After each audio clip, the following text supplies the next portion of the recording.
Welcome to టీసెట్. పోటీ పరీక్షకు prepare అవుతున్న అభ్యర్థులకి ప్యూర్ మ్యాథ్స్ సబ్జెక్ట్లో భాగంగా మనం పెర్మిటేషన్స్ అండ్ కాంబినేషన్స్ అనే చాప్టర్ని డిస్కస్ చేస్తూ ఉన్నాం. సో రకరకాల మోడల్ ఆఫ్ క్వశ్చన్స్ మనం ఇక్కడ చూడడం జరిగింది గత క్లాస్లో కూడా. సో ఈరోజు మరికొన్ని ముఖ్యమైన కాన్సెప్ట్స్ని డిస్కస్ చేద్దాం. సో ఎక్స్ట్రాలోని అక్షరాలని అచ్చులు ఒకే చోట రాకుండా ఎన్ని పదాలని ఏర్పాటు చేయవచ్చు అంటే గత క్లాస్లో మనము అచ్చులన్నీ ఒకే చోట ఉండే విధంగా ఎన్ని పదాలు రాయగలమో చూసాము. ఇప్పుడు అచ్చులు ఒకే చోట లేకుండా ఎన్ని పదాలు రాయొచ్చో చూద్దాం. సో ఇది ఎక్స్ట్రా, EXTRA అని ఎక్స్ట్రా అనే పదం. ఇందులో 1 2 3 4 5.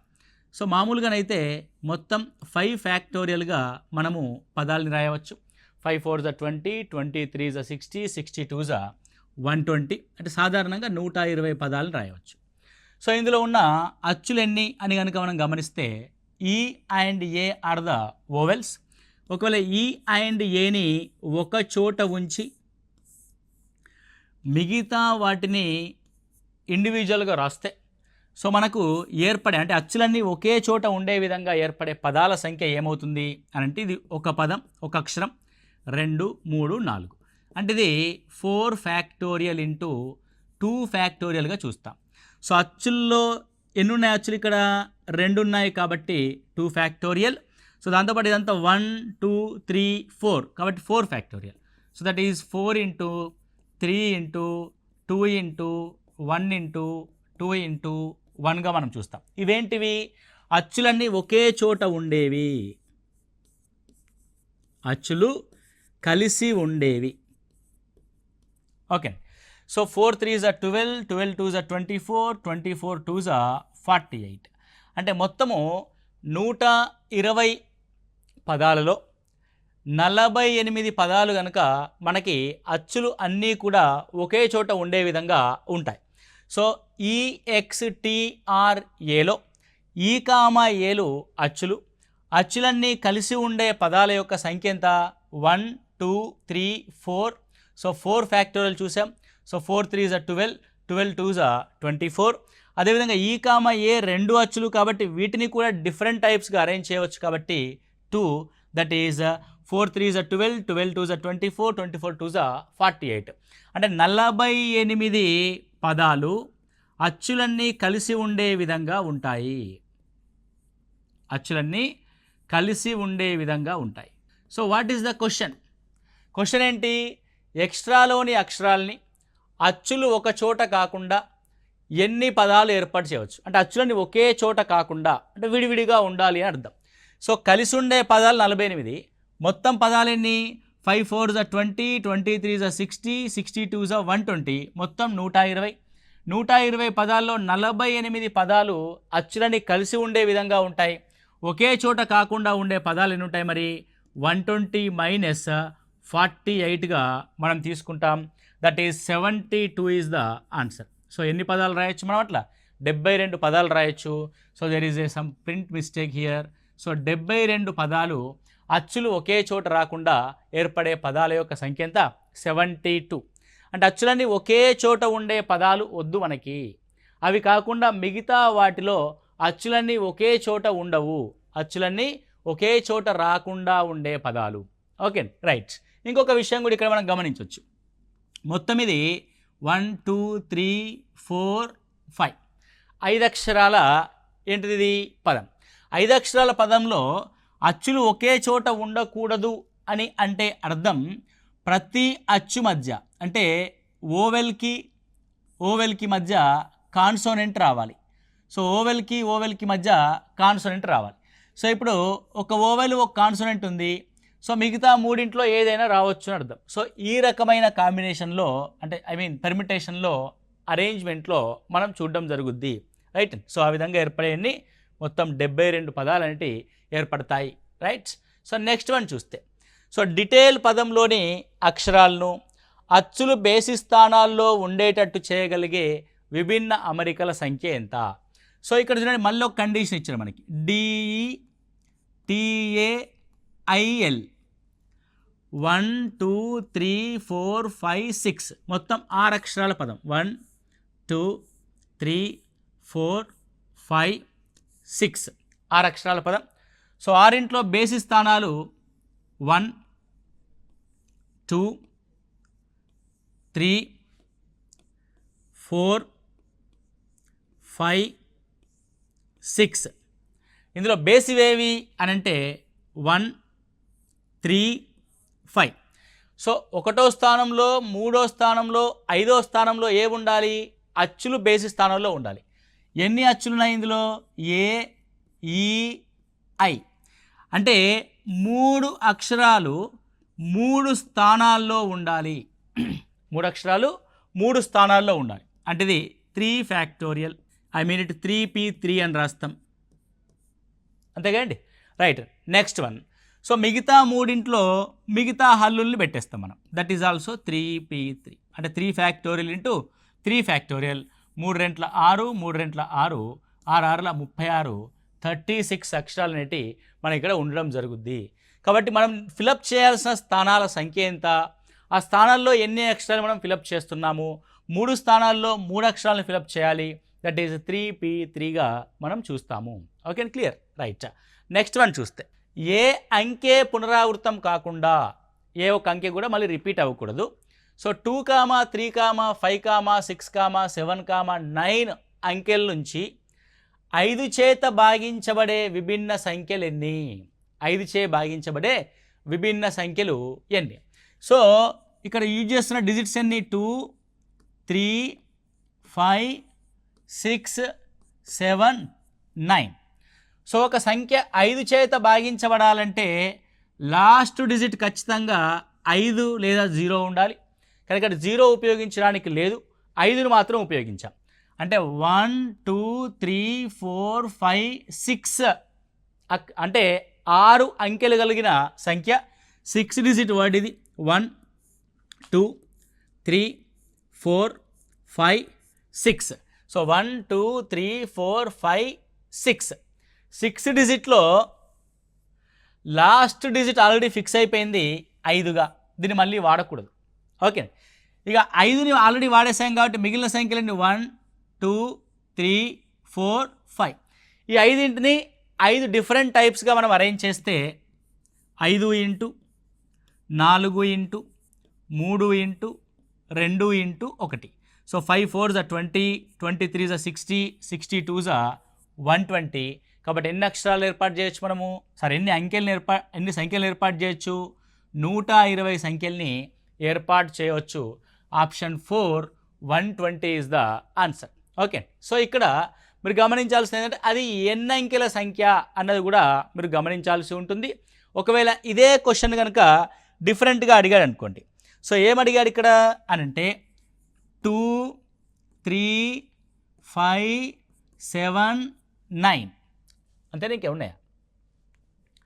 సో 2 3 5 6 7 9. 6 కూడా ఉంది. 6 7 9. సో 5 చే భాగించబడే సంఖ్యలు నేను ఏమంటానంటే 5 చే భాగించబడే 3 అంకెల సంఖ్యలు అంటాను నేను. 3 అంకెల సంఖ్యలుగా చూస్తున్నాను. ఓకే, అంటే ఇక్కడ 3 అంకెల సంఖ్య అని ఇవ్వలే, అన్నిటిని ఉపయోగించమన్నాడు కాబట్టి మనకు 6 అంకెల సంఖ్య ఏర్పడింది. దీనేమంట 3 అంకెల సంఖ్య అంట. లేదు అని అంటే కండిషను 99 నుంచి 1000 మధ్యలో, 99 1000 మధ్యలో, 1000 మధ్యలో ఎన్ని 5 చేత భాగించబడతాయి? Same question. 2 3 5 6 7 9 అనే అంకెల్ని ఉపయోగించి ఏర్పాటు చేయబడిన సంఖ్యల్లో ఎన్ని 99 నుంచి 1000 మధ్యలో ఉంటూ అవి 5 చేత భాగించబడతాయి. లేదా డైరెక్ట్గా మిమ్మల్ని కన్ఫ్యూజన్ లేకుండా క్లారిటీగా అడిగితే 5 చే భాగించబడే 3 అంకెల సంఖ్యలు ఎన్ని అని కూడా క్లియర్గా అడగచ్చు. సో 3 అంకెల సంఖ్యలు 1 2 3 ఇవి 3 అంకెల సంఖ్యలు. అందులో ఒకటి 5 చేత భాగించబడాలి. 5 చేత భాగించబడాలంటే చివరి సంఖ్య ఫిక్స్డ్. 5 చేత, 5 అనేది చివరి సంఖ్యని ఫిక్స్ చేసాం. ఇప్పుడు 5ని ఫిక్స్ చేసాం. సో ఎన్ని ఉన్నాయిగా మళ్ళీ 1 2 3 4 5. కాబట్టి 5ని ఆల్రెడీ ఫిక్స్ చేసాం కాబట్టి ఈ 2 స్థానాల్లో 5 అంకెల్లో ఈ 2 స్థానాలని ఫిలప్ చేయాలి. 5p2 right and so that is answer will be 5 × 4 = 20. మిగిలిన 5 అంకెల్ని 2 స్థానాల్లో అమర్చాలి. 20 విధాలుగా అమర్చవచ్చు. ఓకే, ఎన్ని విధాలుగా అమర్చవచ్చు అండి? 20 విధాలుగా అమర్చవచ్చు. సో ఇలా ఎన్ని అంకెలు రాస్తున్నాము, ఆ కండిషన్ ఏంటి అన్నదాన్ని పర్టికులర్గా మనం చూడాల్సి ఉంటుంది. ఒకవేళ ఇదే సమస్యని 2, 3, 2, 3, 5, 6, 7, 9 అంకెల్ని ఉపయోగించి 3 అంకెల సంఖ్యల్లో ఎన్ని సరి సంఖ్యలు ఉంటాయి, ఎన్ని సరి సంఖ్యలు రాయవచ్చు. ఇప్పుడు కండిషన్ ఏంటి? మనకి సరి సంఖ్యలు రాయడం కండిషను. ఎన్ని అంకెల సరి సంఖ్య? 3 అంకెల సరి సంఖ్య. సో నా 3 అంకెలు, 3 digits of number that is. So సరి సంఖ్య రావాలంటే చివర్లో 2 అయినా ఉంటే సరి సంఖ్య అవుద్ది, చివర్లో 6 ఉన్నా సరి సంఖ్య అవుద్ది. అంటే the last one filled with 2 or 6, filled with 2 or 6. అంటే ఒకసారి 2ని ఉపయోగించి రాసిన మనకు సరి సంఖ్య వస్తుంది, 6ను ఉపయోగించి రాసిన సరి సంఖ్య వస్తుంది. 2ని ఉపయోగించి రాసామనుకోండి, మిగతా 5ని 2 స్థానాల్లో అమర్చవచ్చు. నెక్స్ట్ 6ను ఉపయోగించి రాసామనుకోండి, మిగతా 5ని 2 స్థానాల్లో అమర్చవచ్చు. అంటే 5p2 5p2 2 సార్లు మనకి వచ్చింది కాబట్టి 2 × 5 × 4 దట్ ఈజ్ 40 సంఖ్యల్ని రాయవచ్చు. 5 4s 22s 40. అంటే 40 సరి సంఖ్యలు అనేవి ఏర్పాటు కాబడతాయి. చివరిలో 2 ఉండంగా ఒక 5p2 తీసుకుంటాము, చివరిలో 6 ఉండంగా ఇంకొక 5p2 సంఖ్యలు ఏర్పడతాయి. మొత్తం కలిపి 40 సంఖ్యలు అనేవి మనం తీసుకోవడం జరిగింది. సో ఇలా పర్టికులర్గా ఏ కండిషన్ పైన క్వశ్చన్ ఫ్రేమ్ అయిందో మనం జాగ్రత్తగా అబ్జర్వ్ చేయాల్సిన అవసరం అయితే ఖచ్చితంగా ఉంటుంది. బట్టి పట్టడము, బైహార్ట్ చేయడం లాంటివి చేయకూడదు. So analyse that question. So what is the condition ఉంది, ఆ కండిషన్ ఏ విధంగా అప్లై చేయాలి అన్న అంశం మీద మనం దృష్టి పెడితే ఈజీ అవుద్ది. సో నెక్స్ట్ వన్, ఒక డిన్నర్ పార్టీలో 6 మంది పురుషులు మరియు 6 మంది మహిళలు కూర్చుంటారు రౌండ్ టేబుల్ పైన.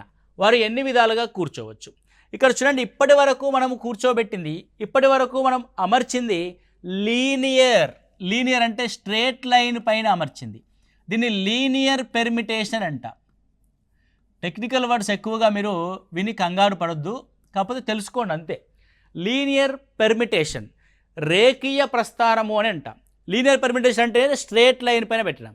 అక్షరాలు అంటే వర్డ్స్ ఏర్పాటు చేయడం, సంఖ్యలు ఏర్పాటు చేయడం, ఒక బీరువాలో పుస్తకాలని అరేంజ్ చేయడం, ఇవన్నీ కూడా లీనియర్ అరేంజ్మెంట్. అలా కాకుండా సర్కిల్ పెర్మిటేషన్ ఉంటుంది. Circle permutation. So circle permutation అంటే వృత్తాకార ప్రస్థానము. ఓకే అండి. సో వృత్తం ఆధారంగా మనము అరేంజ్మెంట్ చేయాల్సి ఉంటుంది. ఇక్కడ చూడండి, రౌండ్ టేబుల్ అన్నాడు. So you just understand the round table. రౌండ్ని మీరు జాగ్రత్తగా అర్థం చేసుకుంటే కనుక, సో రౌండ్ అర్థం చేసుకుంటే ఏముంటుంది అని ఒకసారి చూస్తే, సో ఇది ఒక రౌండ్. లీనియర్కి రౌండ్కి తేడా ఏంటి అని చూస్తే ఇది లీనియర్. మీరు ఇక్కడ జాగ్రత్తగా గమనించినట్లయితే, సో ఎక్కడైతే లీనియర్ అని ఉందో, లీనియర్లో ఏమవుతుందంటే ఇది ఫస్ట్ ప్లేస్, ఇది సెకండ్ ప్లేస్, ఇది థర్డ్ ప్లేస్, ఇది ఫోర్త్ ప్లేస్, ఇది ఫిఫ్త్ ప్లేస్, ఇది సిక్స్త్ ప్లేస్. ఒక 6 లీనియర్లో కూర్చోబెట్టామనుకుందాం. ఇప్పుడు ఈ చివర ఏ ఉంటే ఈ చివర ఈఓఎఫ్ఓ ఉన్నాడు అనుకుందాం. ఇప్పుడు ఏ ఇక్కడ ఉండొచ్చు, లేదంటే ఏ ఇక్కడ ఉండొచ్చు, ఈ ఇక్కడ ఉండొచ్చు. అంటే ఈ 2 స్థానాలు అంటే 2 చివర్లు ఉంటాయి కాబట్టి ఆ వ్యక్తుల యొక్క ఆ చివరి అమరికలు కూడా మారిపోతాయి.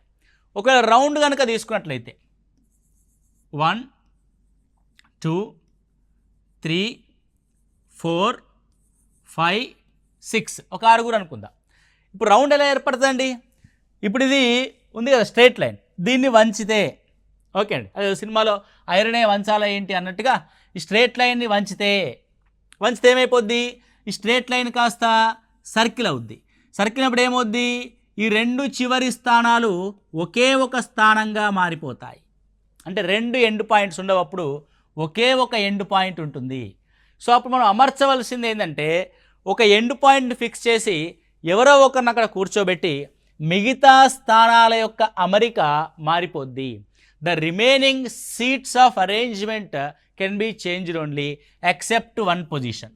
ఓకే, మేజర్గా ఒక పొజిషన్ని వదిలేసి మిగతా అన్ని పొజిషన్స్ని మనము మార్చుకోవాల్సి ఉంటుంది. ఇక్కడ చూడండి, 6 పురుషులు ఉన్నారు, 6 స్త్రీలు ఉన్నారు, ఎవరుంటుంది మొత్తము 12 మంది ఉన్నారు.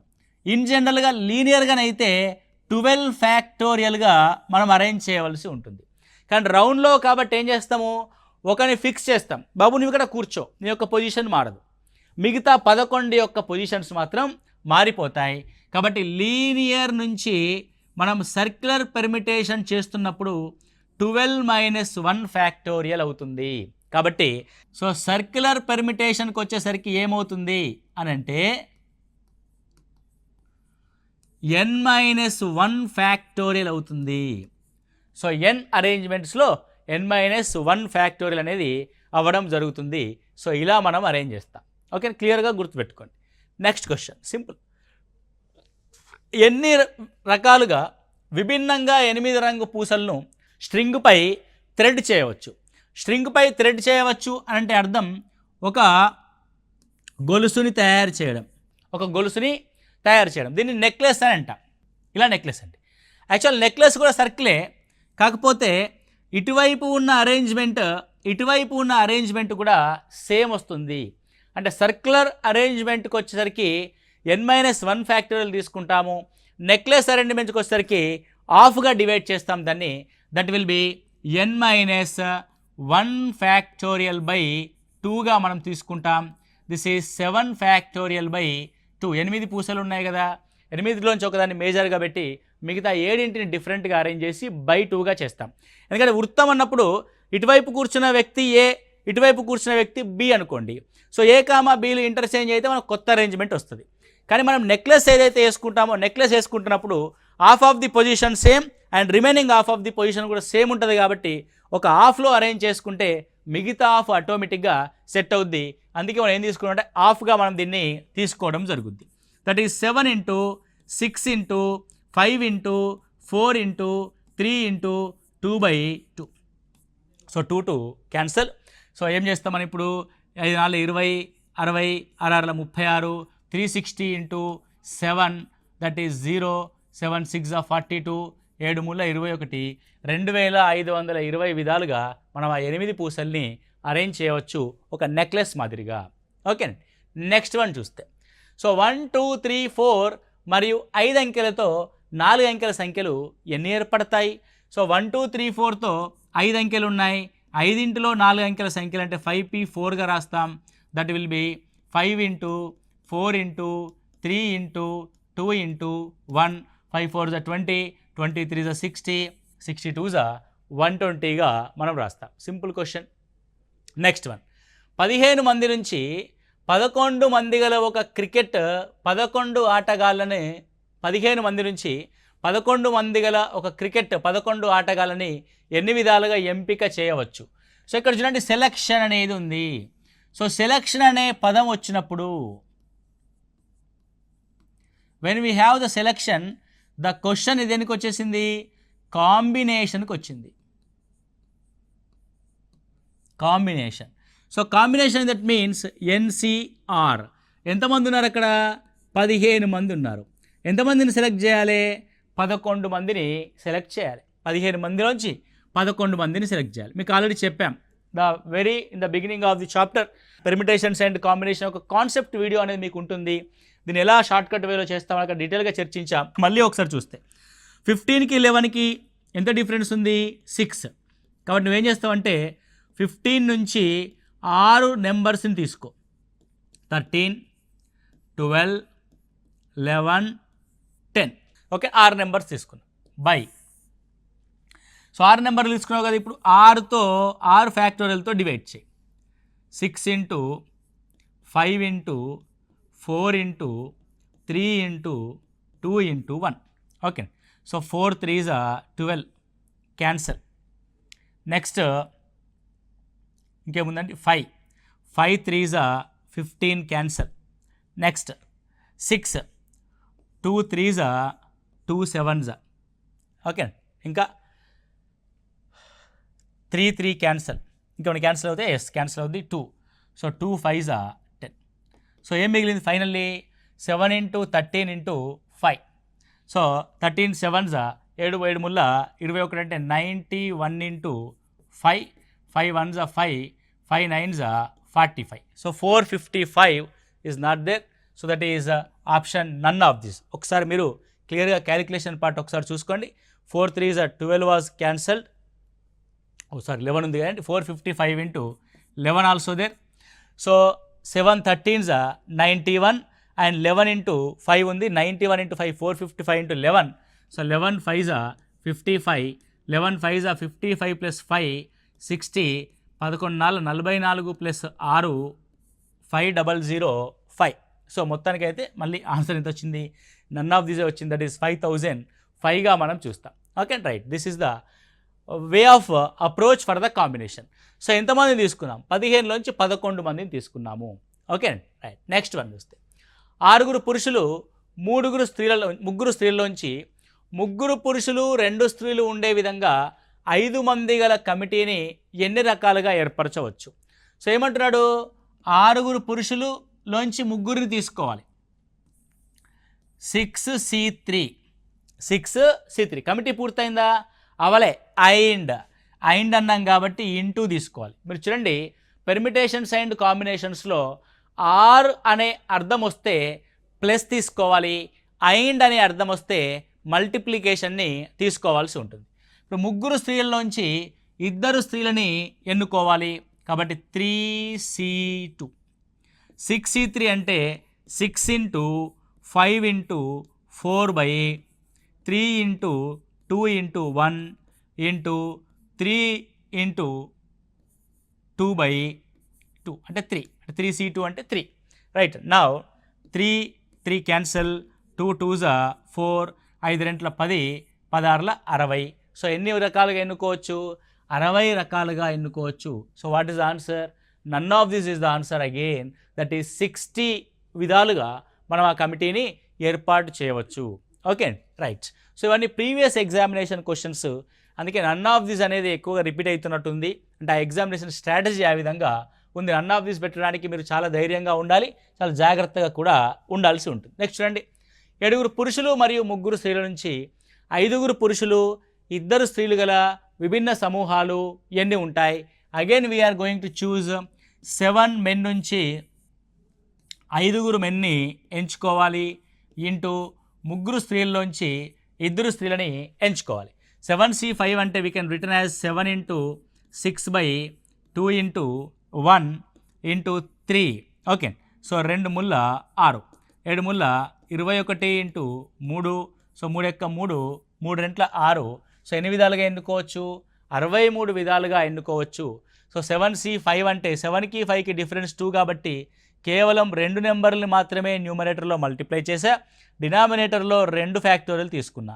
3C2 అంటే only 3, that is the value of NCn-1 is equal to n. NCn-1 is equal to n. అదేవిధంగా NC1 ఈజ్ ఈక్వల్ టు కూడా NA. Okay, so what about NCn is equal to NCn is equal NC1 is equal to NC1 is equal to కూడా NA అవుతుంది. అదేవిధంగా NCn is equal to 1 అవుతుంది. ఇవి మీరు గుర్తుపెట్టుకోవాల్సిన విషయాలు. So NCn is equal to 1, NCn-1 is equal to NC1 is equal to కూడా NA అవుతుంది. Okay clear right. Next one, 7 పురుషులు 6 స్త్రీలు గల సమూహం నుంచి 3 పురుషులు ఉండే విధంగా 5 మంది గల కమిటీని ఎన్ని విధాలుగా ఎంపిక చేయవచ్చు. ఎంతమంది పురుషులు ఉండాలండి, 3 పురుషులు ఉండే 5 మంది గల కమిటీని ఎన్ని విధాలుగా ఎంపిక చేయవచ్చు. ఇప్పుడు చూడండి, 7 పురుషుల్లోంచి 3 పురుషులు మనకు కావాలి. 7C3 ఇంటూ 6 స్త్రీలలోంచి మిగిలిన 2 కావాలి. 6C2, 5 కమిటీ అయిపోయింది. సో 7C3 అంటే 7 × 6 × 5/3 × 2 ఇంటూ 1. 6 అంటే 6 into 5 by 2 into 1. Okay, so 3 రెంట్ల 6, again 2 మూల 6. సో 5 5 25, 25 3 75, 75 ఇంటూ 7, 7 5 35, 7 49 3 51, 515, 515 విధాలుగా మనం ఎంపిక చేయవచ్చు. 515 విధాలుగా మనం ఎంపిక చేయవచ్చు. సో బై ద క్యాలిక్యులేటింగ్ 7 35, 35 15 చేసినా కూడా నీకు అంతే వస్తుంది, రైట్ అండి. ఈ విధంగా మనము ఎంపిక చేసుకోవచ్చు. ఒక తరగతిలో 27 మంది బాలురు, 14 మంది బాలికలు ఉన్నారు.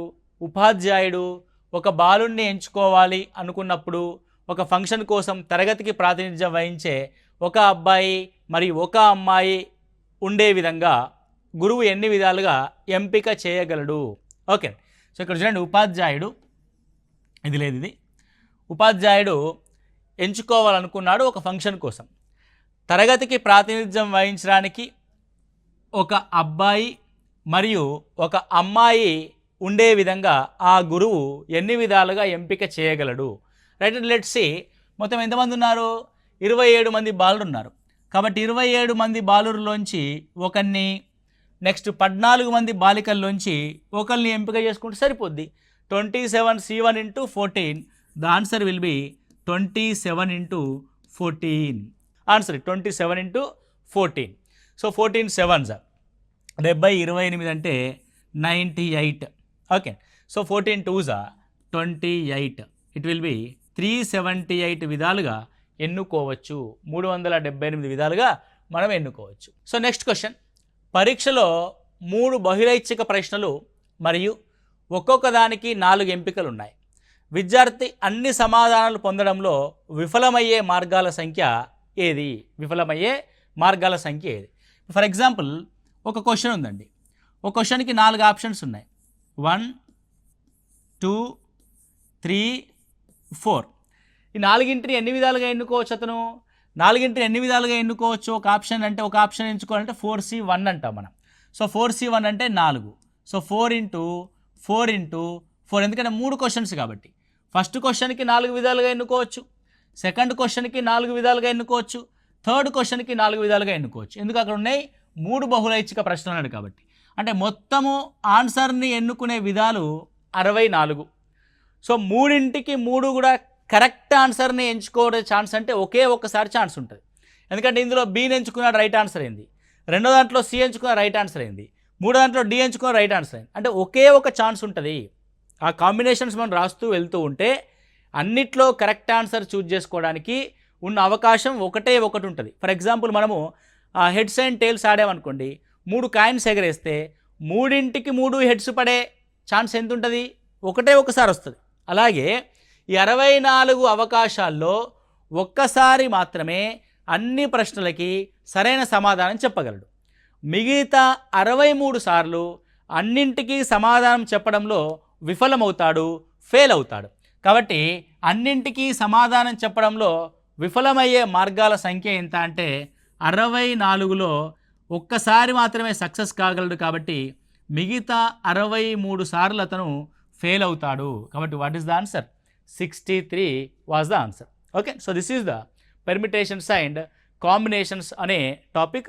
వెరీ వెరీ ఇంపార్టెంట్ అండ్ కొద్దిగా కన్ఫ్యూజన్గా ఉంటుంది. కాకపోతే మళ్ళీ ఒకసారి మీరు అర్థం కాని ప్రశ్నని రిపీటెడ్గా చూసుకోండి. ఓకే, సో అలా చూసుకున్నట్లయితే మీరు ఈజీగా ఆన్సర్స్ చేయగలరు. Okay, thank you, all the best.